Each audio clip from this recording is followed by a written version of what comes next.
Hello, my name's Dan Archer. I am the founder and UK Chief Executive of a business called Visiting Angels.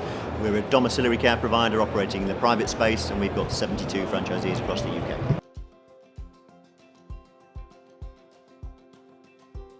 So I guess when you're looking at a franchise agreement, there are several key considerations for a franchisee.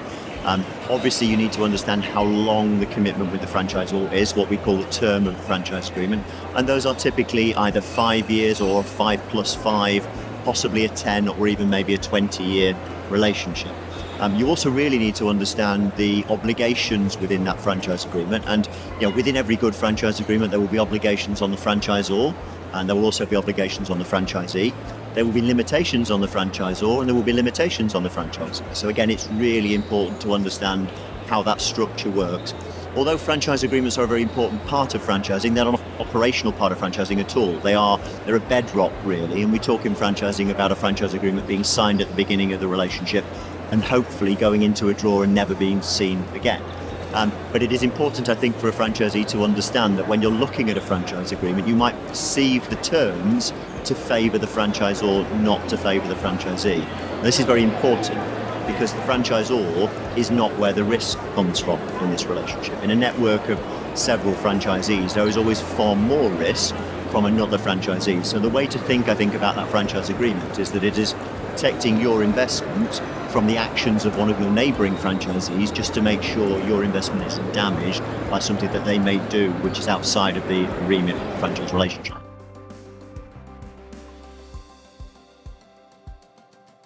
Okay, so when it comes to the term and the renewal conditions, I think there are a couple of considerations there. Firstly, the term is, you've got to think about the investment required in the business. So, a large investment business, something like a McDonald's as an example, would typically have a longer term within their franchise agreement because they need to ensure that you've got the ability to be able to recover the investment that you've made in starting that large business.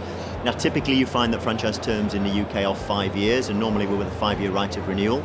Because there is a particular piece of European legislation called the block exemption clause for anti-competitive practices in vertical agreements, and that enables that relationship to exist. If you think about franchising, it is actually inherently anti-competitive. A franchisee has got an advantage over an independent operator because the franchisor is giving them the knowledge of how to succeed. Okay, so competition law says, well, that's the problem unless it is exempted in a certain way, and that's why you typically find a 5 or a 5+5 structure for the term of the franchise agreement. Now, when it comes to the renewal of a franchise agreement, I think what's really important is from a franchisor's perspective, and I think also from the franchisee's perspective, there shouldn't really be a fee structure around that renewal. You pay a franchise fee at the beginning of the franchise relationship. By the time you get to a point of renewal, the thing you're paying the franchise fee for is for the training and knowledge of how to run the business, and also for the right to use the brand. And I've always argued by the time you get to 5 or 10 years in, you've got as much, if not more, invested in the brand locally than the franchisor has. So you've also been running the business for 5 years, so you don't really need training anymore. So there isn't really a legitimate reason for a franchise fee being charged at the point of renewal. You might find the franchisor has got a clause within the agreement which requires the updating of premises at that point, because it's a natural punctuation point to look at refreshing the look and feel of a retail store, as an example. And you might also find that the franchisor is wanting to charge a fee for the costs of the legals associated with withdrawing the agreement, but those are separate charges and shouldn't be considered to be a renewal franchise fee.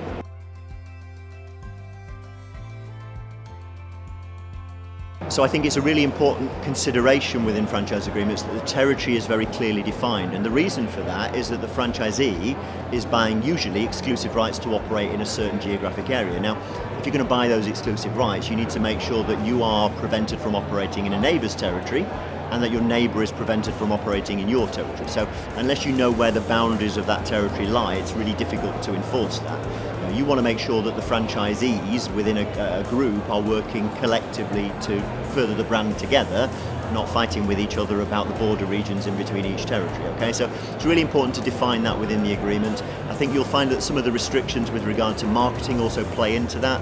If the business doesn't have a protected territory, if it's not an exclusive agreement, there's probably a bit more relaxed attitude in terms of what can happen around promotion and marketing. But when it comes to most franchise businesses with a protected territory, they're going to want to make sure the franchisee is driven to market in their own area and prevented from marketing in their territory's neighbourhood.